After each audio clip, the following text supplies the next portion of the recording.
I'm an eye doctor, and I've seen some weird stuff over the years, but this one has stuck with me. About 2 months ago, a woman came into my office complaining of a severely swollen, painful eyelid. She had already seen 2 other eye doctors who had dumped all kinds of medicine into her eye. Antibiotic drops, steroid creams, even oral antibiotics, but nothing was helping her. It had been weeks of constant discomfort, and at this point, her eyelids looked like they were ready to burst. She was frustrated, in pain, and understandably desperate. Now, I don't like to judge other doctors, but I was surprised neither of them had bothered to flip her eyelid to take a closer look. You know the trick that some kids do, flipping their upper eyelids inside out to gross people out. It's not something we skip as eye doctors, especially in cases like this. But I figured maybe it was because her eyelid was so swollen and tender that no one wanted to cause her more pain. I explained the process to her, gave her a local anesthetic, and carefully flipped the eyelid. And right away, I saw something was off. There was what looked like an abscess, a small bulging mass under the tissue, but it wasn't quite like an abscess I'd seen before. The material inside did not look right. It wasn't just pus. I gently pressed on it with a sterile swab, and to my shock, the thing moved. I paused for a moment, trying to figure out what I was dealing with. It wasn't an abscess. It was alive. I grabbed a pair of fine-tipped forceps and, with steady hands, slowly extracted the mass in one clean piece. It slid out way easier than I expected, and when I had it in front of me, my stomach flipped. It was a fly larva. Not a small one either. This thing was about half an inch long, plump and white, squirming slightly as it hit the tray. I looked over at the patient, and her face went pale as I explained what I found. I asked her if anything unusual had happened before her eyelid started swelling. That's when she remembered something. About a week before her eye began bothering her, she'd been outside gardening and felt a bug hit her eye. She thought she rubbed it out at the time, but obviously she hadn't gotten it all. The relief she felt was almost immediate once the larva was out. I cleaned the area thoroughly and prescribed a simple course of antibiotic drops just to be safe. 2 days later, she was back in my office, and her eyelid was nearly back to normal. No swelling, no pain, just a small mark where the larva had been lodged. I've seen infections, injuries, and all kinds of foreign bodies stuck in the eyes, but this one still creeps me out. And if I hadn't thought to flip her eyelid, she might have been dealing with that thing for weeks longer. And yes, before anyone asks, I do have pictures, but trust me, they're not for the faint of heart.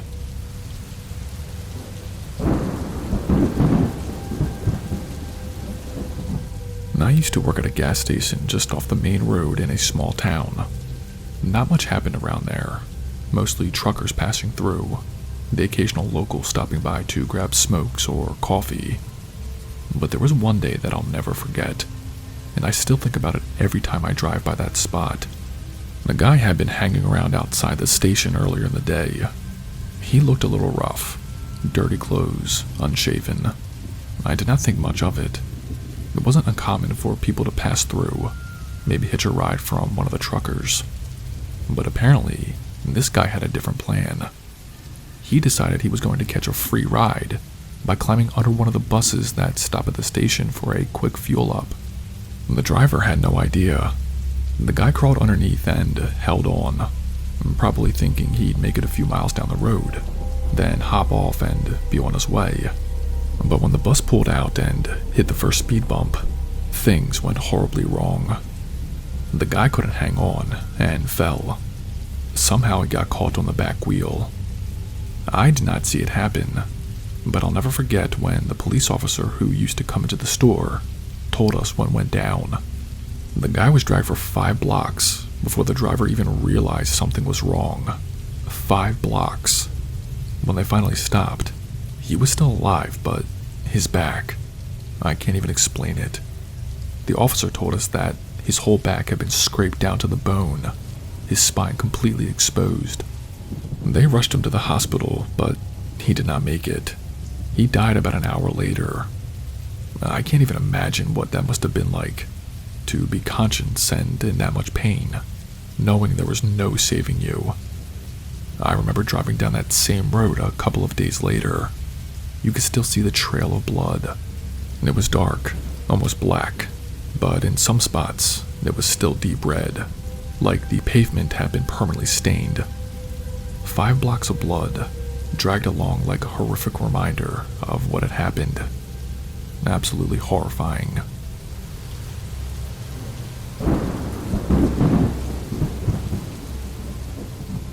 When I was about 4 and my brother was 11, we stayed at my aunt's house for a few weeks while my parents were in the process of moving.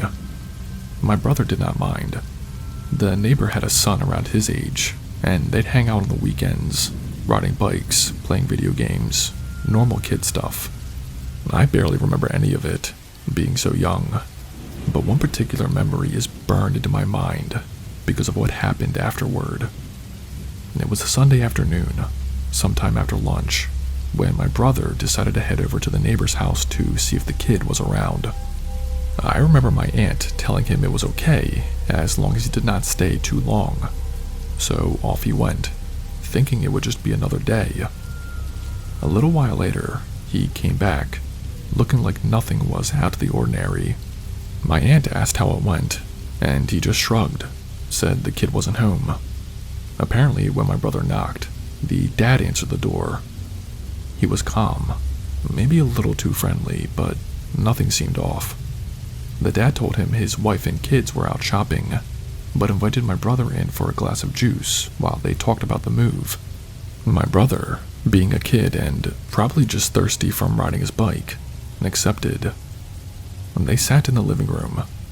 The dad asked questions, small talk mostly, how the move was going, how my brother liked school, that sort of thing. My brother says nothing about it felt weird. He finished his drink, thanked the guy, and came back to my aunt's. The whole thing couldn't have lasted more than an hour.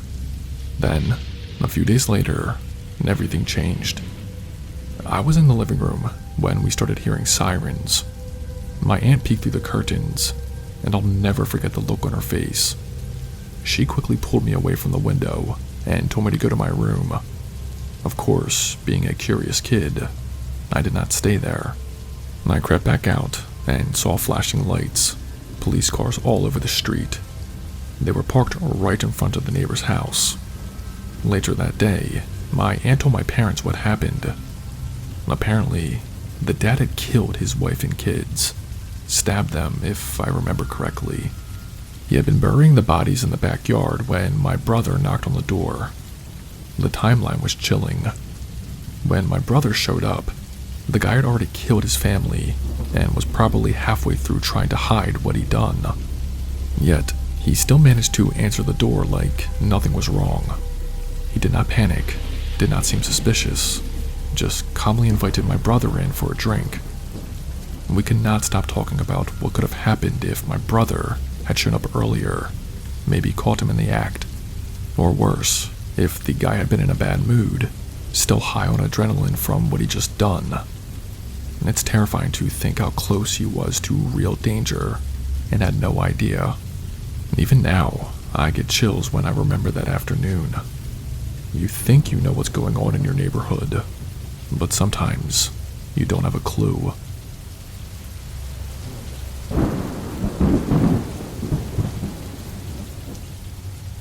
One summer afternoon, when I was about 12, my cousin and I decided to explore the forest near our grandparents' house. We were staying with them for a few weeks in a small town in Germany, and exploring the woods was one of the few things that kept us entertained. The forest stretched up a hill, and it had these strange craters scattered around, which our grandparents had explained were left over from bombs being dropped during the World Wars. I never thought much about them, but looking back, it should have been a clue that the place has some dark history. One day, we were deeper in the woods than usual when we came across one of those craters. This one was a bit steeper, with the sides covered in loose dirt and moss. At the bottom, something caught our attention. A backpack. And it was just sitting there, like someone had dropped it and never came back for it. I remember feeling curious, but also a little uneasy. "Let's check it out," my cousin said, already edging closer to the lip of the crater. He'd always been the more adventurous one. We both tried climbing down, but it was way too steep. The dirt kept crumbling under our feet, and every time we tried to grab onto something for balance, it would slip right through our hands.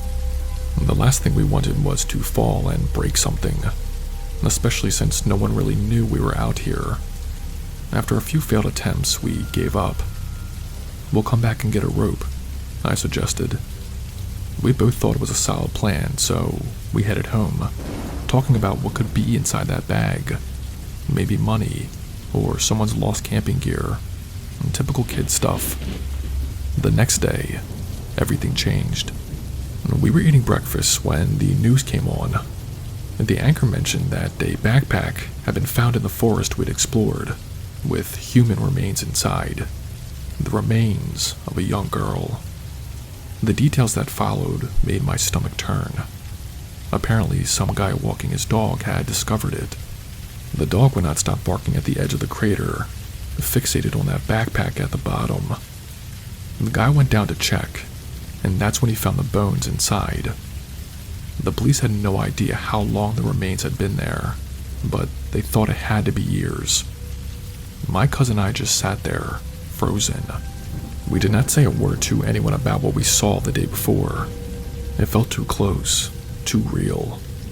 The idea that we had been standing right above that same spot, inches away from what turned out to be a crime scene, haunted me. We could have touched that backpack, or worse, fallen into the crater and discovered it ourselves. After that, we never went back to the forest. There was something about knowing what was hidden in those woods that took all the fun out of it. Even now, years later, I get a weird feeling when I think about it. We were just kids looking for a bit of adventure. We had no idea how close we came to finding something that we were not ready to see.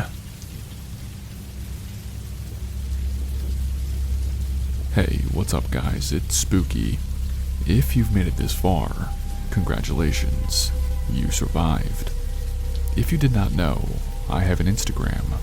Follow me on there so we can connect. I also have a Patreon. On there you'll have direct access to me and can see the upcoming videos, polls, and soon-to-be exclusive stories only shared on there. If that's something that interests you, please consider joining. That's all I have for you guys tonight. Stay spooky and I'll see you in the next video.